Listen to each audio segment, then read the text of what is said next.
L'apprentissage par la maîtrise est une méthode éducative où les élèves doivent atteindre un niveau élevé de compréhension d'un sujet avant de passer au suivant.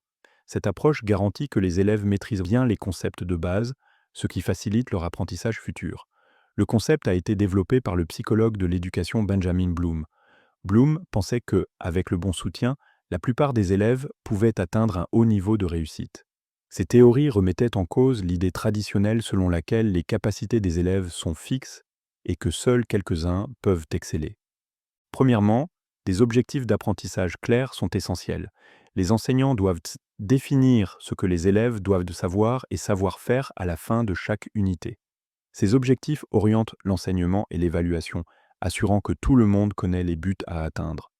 Deuxièmement, les évaluations formatives jouent un rôle important. Ce sont des tests à faible enjeu donnés tout au long du processus d'apprentissage pour mesurer la compréhension des élèves. Les enseignants utilisent les résultats pour repérer les points faibles et ajuster leur enseignement. Troisièmement, une instruction corrective intervient lorsque les élèves n'atteignent pas la maîtrise. Cela signifie offrir un enseignement supplémentaire, des exercices pratiques et du soutien jusqu'à ce que les élèves comprennent bien la matière.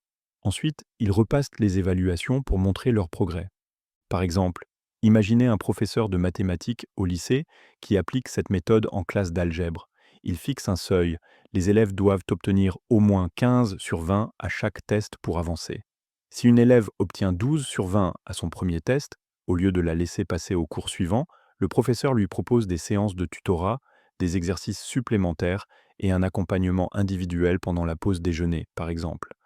Après une semaine de soutien, elle repasse le test et obtient 16 sur 20. Ayant atteint la maîtrise, elle peut progresser avec confiance.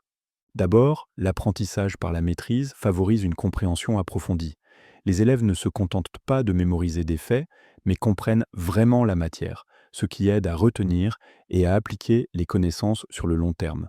En maîtrisant les concepts de base, ils sont mieux préparés pour les sujets plus complexes. Ensuite, ils renforcent la confiance des élèves. Lorsqu'ils savent qu'ils peuvent réussir chaque étape, ils se sentent plus capables et motivés.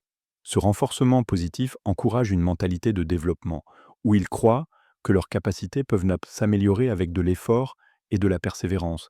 Cette méthode peut prendre beaucoup de temps, car certains élèves ont besoin de plus de temps pour atteindre la maîtrise.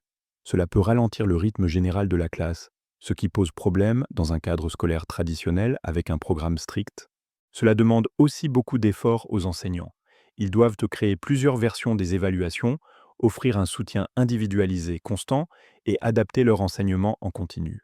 Cela peut être difficile à gérer dans des classes avec un grand nombre d'élèves ou peu de ressources.